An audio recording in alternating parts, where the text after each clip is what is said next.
Book of Job, chapter 32. And his 3 friends also ceased any longer to answer Job, for Job was righteous before them. Then Elihu, the son of Barachiel, the Buzite, of the kindred of Ram, of the country of Osis, was angered, and he was very angry with Job, because he justified himself before the Lord. And he was also very angry with his 3 friends, because they were not able to return answers to Job, yet set him down for an ungodly man. But Elihu had forborne to give an answer to Job, because they were older than he. And Elihu saw that there was no answer in the mouth of the 3 men, and he was angered in his wrath. And Elihu the Buzite, the son of Barachiel, answered and said, I am younger in age, and ye are elder. Wherefore I kept silence, fearing to declare to you my own knowledge. And I said, It is not time that speaks, though in many years men know wisdom. But there is a spirit in mortals, and the inspiration of the Almighty is that which teaches. The long-lived are not wise as such, neither do the aged know judgment. Wherefore I said, Hear me, and I will tell you what I know. Hearken to my words, for I will speak in your hearing, until ye shall have tried the matter with words. And I shall understand as far as you. And behold, there was no one of you that answered Job his words in argument, lest ye should say, We have found that we have added wisdom to the Lord. And ye have commissioned a man to speak such words. They were afraid. They answered no longer. They gave up their speaking. I waited, for I had not spoken, because they stood still. They answered not. And Elihu continued and said, I will again speak, for I am full of words, for the spirit of my belly destroys me, and my belly is as a skin of sweet wine bound up and ready to burst, or as a brazier's labouring bellows. I will speak, that I may open my lips and relieve myself. For truly I will not be awed because of man, nor indeed will I be confounded before a mortal. For I know not how to respect persons, and if otherwise, even the moths would eat me. Shalom Aleichem, Assalamu Alaikum. Welcome to Job, chapter 32, in which there are 22 verses. Let's get right into it. We've got quite a number of differences to look over. Big differences, huge differences. Starting in verse 1, we have our first big difference, perhaps a huge difference. It reads here, Job was righteous before them in the Septuagint. So this is not simply Job's opinion as expressed in the Masoretic, where it says Job, they ceased to answer Job because he was righteous in his own eyes. So what the Septuagint is saying is Job was indeed righteous. He was factually righteous before them, whether they thought so or not. This was what the scripture states. Perhaps this is God's opinion, Elohim's opinion of Job. It seems to be that is the case. He was proven to be righteous in the presence of his friends, versus the Masoretic stating that Job was only righteous in his own mind, in his own eyes, and from his own perspective, but not from their perspective, or even in God's perspective. This could be due to his friends ceasing to speak, due to being fed up with Job, or they simply gave up speaking because Job was not going to change or concede to his friends' opinions of him. In verse 2, we see a somewhat minor detail that was omitted from the Masoretic. It reads that this man, Elihu, this young man, is of the country of Osis. Now, if you recall, this is the country that Job is from. So this is thus a fellow countryman or a compatriot of Job's. And then it says here, because he justified himself before the Lord. So Elihu was angered. Why? Because Job justified himself before Elohim, versus he justified himself rather than Elohim. So the difference here being that Job tried to justify himself in the presence of Adonai, according to Elihu's opinion, versus Job rather should have justified Elohim instead in the Masoretic text. So I hope you see that difference. It's simple and straightforward enough to understand. Yet set him down for not godly man. That's verse 2. Versus condemned Job. So it's more specific in the Septuagint that they concluded or deduced that Job is an ungodly man.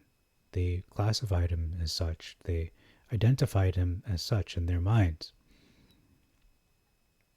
based on their answers due to their responses. That is what it says here. Leave it at that. Versus they condemned Job. So it's more vague. What are they condemning him for? Doesn't specify in the Masoretic. Verse 5 is simply a reiteration of verse 3. And then it reads in verse 6, I kept silence versus I was afraid. So there is more of an omission, or I should say this statement is more of an omission, that Elihu kept silence. Why? Because the Septuagint states that he was also fearing. Elihu was. This could mean that he was revering rather than he was terrified. He was reverential.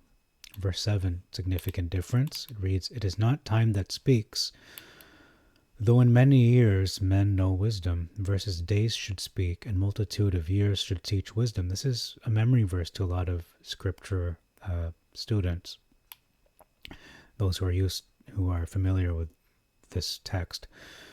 Basically what it's saying in the Septuagint, if I could rephrase it, it is saying time does not speak wisdom by default, even though truthfully the accumulation of years lived do teach a form of man's wisdom.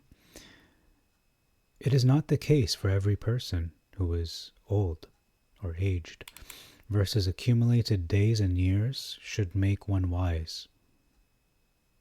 So it's straightforward in the Masoretic. If you're old, you should be wise. Whereas the Septuagint is a lot more complex. There's more subtlety there. Okay, verse 8. The inspiration of the Almighty is that which teaches wisdom. And there's an addition of understanding. So what the difference is here in verse 8 specifically is that Elihu is identifying the true source of wisdom, hearkening back to the previous verse. Elohim is the true source of wisdom. Whether you're aged or young, wisdom is given by the Almighty. Versus understanding being described here, it makes it seem like this is the start of a new topic, a new thought, which is unrelated to wisdom, or at least a separate branch that is not as intertwined or as connected to his previous statement. He's saying, okay, wisdom, now I'm talking about understanding. No, the same thing in the Septuagint. Verse 9, the long-lived are not wise as such, versus great men are not always wise. So again, the Septuagint is continuing this thread of old men are not wise by default, versus men of great position are not wise. The translator says they can be sometimes, according to the translator. Okay, they're not always wise, so they can be, according to the translator that inserted this word always. Verse 11. Significant difference, perhaps a big difference. Hearken to my words, for I will speak in your hearing. Until ye shall have tried the matter with words. Verses, behold, I waited for your words, I give ear to your reasons, or I gave ear, whilst ye searched out what to say. So Elihu is instructing the four men and challenging them to prove him whether what he will say is true or not. I think this is more of a challenge to the three friends, but he's speaking to them all. Versus Elihu is complaining in the Masoretic, stating that he waited for them to speak, which is self-evident, and he is simply repeating what he said earlier in verse 6, which in my opinion is a waste of words. He's not as efficient as he is in the Septuagint. Verse 12, and I shall understand as far as you, and behold, there was no one of you that answered Job his words in argument, versus, yea, I attended unto you, and behold, there was none of you that convinced Job, or that answered his words. So Elihu is boldly declaring that he shall have the ability to understand at least as much as the elders. Versus he repeats that he listened to them. So he's just being redundant here. To what purpose? Now, I have to remind myself and the viewers that recall that Job is an older man, yet the three friends are even older than Job. They said, if I recall correctly, that they are older than his own father. Okay, so Elihu knows his place. But even though he's younger, he will be able to know, to understand at least as much as they do. Quite a bold statement, a bold declaration. Now the second half of this verse is connected to verse 13 in the Septuagint. Verses, nobody convinced Job using their words. No one convinced Job that he is wrong. Now going on to verse 13, connecting the thought, no one of you that answered Job his words in argument, to the point that they should say, we have found that we have added wisdom to the Lord. So Elihu is saying that no one was able to answer Job using their arguments to the point that they could confirm that yes, we did add wisdom to Elohim. We could make sense of what Job is living through using the lens of the perspective of Elohim in order to give sense and meaning to Job's suffering. Okay, now looking at the Masoretic, lest ye should say, we have found out wisdom. El thrusts him down, and not man. So this is strange because this seems to be a separate proverb. It's not related to the previous verse. Elihu is saying in the Masoretic, the three friends have claimed that we are wise and have deduced or concluded the following: it is Elohim that lowers or humbles, not any mere man. Now, honestly, frankly, this it doesn't take wisdom or much wisdom to come to such a conclusion. Merely the default perspective of most anyone who acknowledges that Elohim exists. Anyone can come to this opinion. It's not deep. It doesn't take a wise man to know that. This verse, in my opinion, further validates that the Septuagint because Job's friends were not as simplistic or basic as the Masoretic makes them out to be. It also asserts that Elihu is indeed wise. He is inspired by Elohim. Verse 14, ye have commissioned a man to speak such words, versus now he hath not directed his words against me, neither will I answer him with your speeches. So this is a hinge verse, because everything seems to change if you're following the plot, that is. So the plot thickens here. Why? Because it seems that Job's three friends may have hired Elihu. He mentions a commission to speak against Job. It could be a similar situation like Balak and Balaam. Alternatively, this could be posed as a question. Have you commissioned a man to speak such words? Question mark, because there are no punctuation marks, question or exclamation or otherwise, in the original texts, Hebrew and Greek. So it does take some discernment to be able to read into the text between the lines.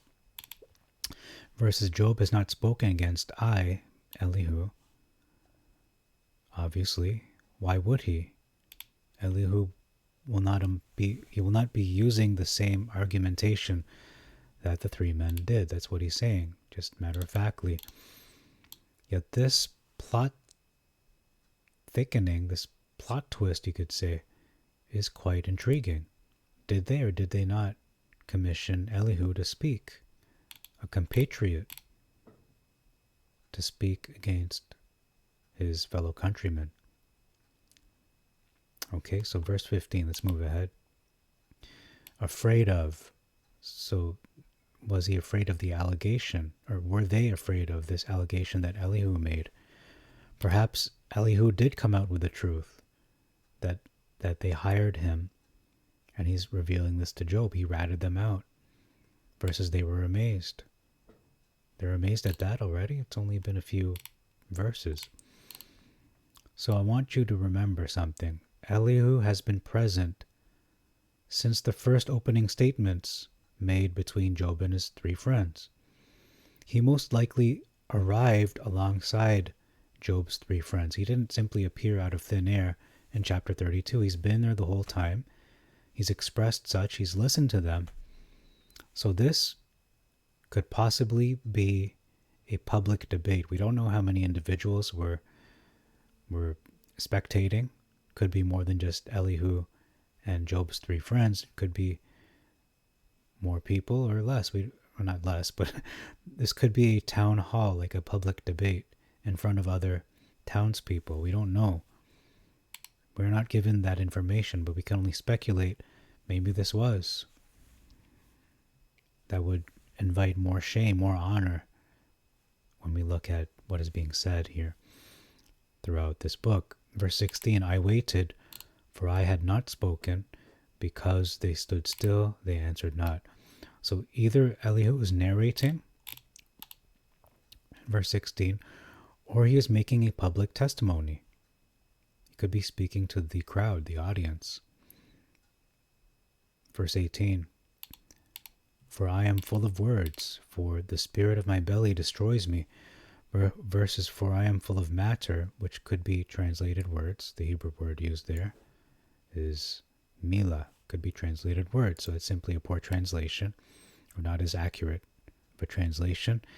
The spirit within me constraineth me. So what is he saying in the Septuagint? I am going to be destroyed if I do not speak these words. And we can rephrase it possibly as such: my belly is going to burst because the Spirit has made me full of words, versus the Spirit is controlling me.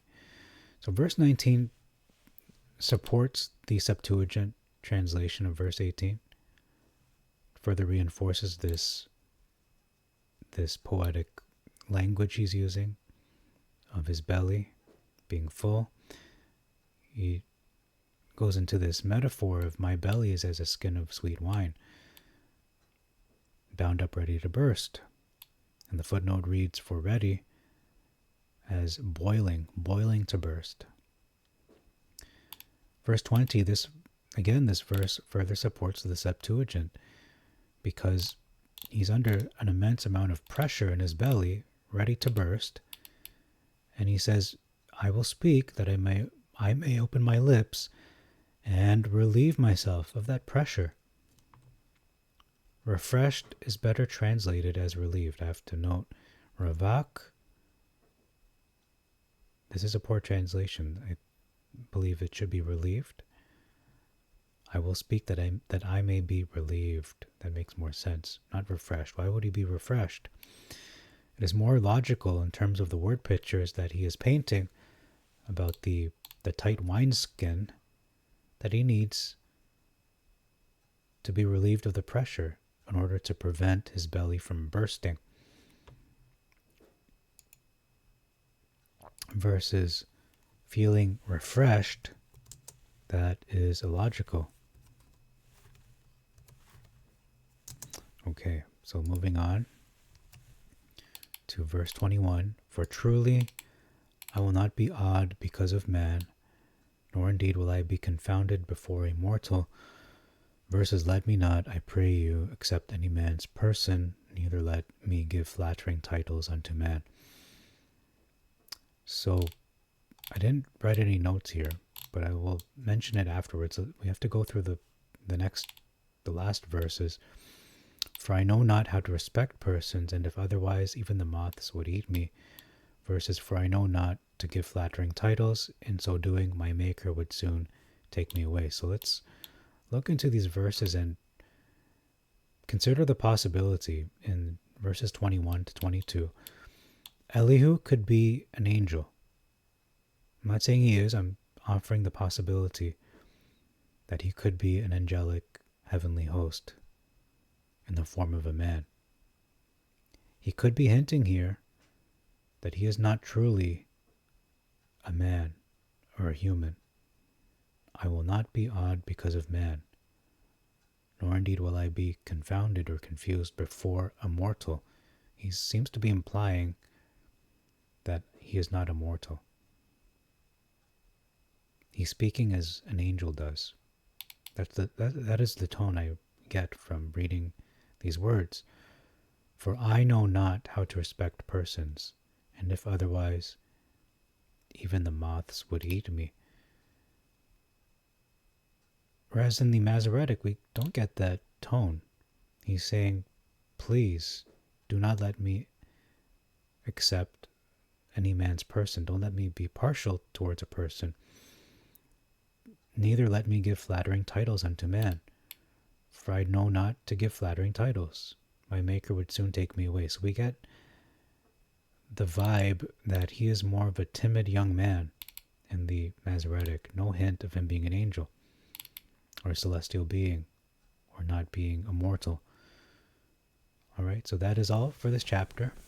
Quite an intriguing turn of events. Not only is Elihu potentially commissioned, aka being paid as a witness to support the three friends and further reinforce their case against Job, but we see a plot twist. He goes against what their wishes are. If in fact he was hired and being commissioned by Job's three friends to to really defeat Job, so to speak, and dismiss any argument he had. No, rather he said, no, I'm going to speak as the Spirit tells me to speak. I am full of the Spirit. I'm full of words. We have a similar situation to when Balak and Balaam, and he told him to curse the Israelites. And he said, I can't speak unless only speak the words that the Elohim of Israel gives me to speak. Can't deviate from it. And we see Elihu doing the same thing here. And we also see a possibility that Elihu may not even be human in the Septuagint. He could be an angel. If you read between the lines, what human being speaks like this? I will not be awed because of man. Yeah, man could say that. Nor indeed will I be confounded before a mortal. This is somebody with such a strong constitution that does not respect persons. A human being who does not know how to respect persons, this is either a man of the highest of integrity or an angel. Either or. But I'll leave that for you to decide. Until then, thank you very much for your time. I bid you all Shalom Aleichem, Assalamu Alaikum, Irini Mazisu, Pax Vobiscum, peace be unto you, and Maranatha.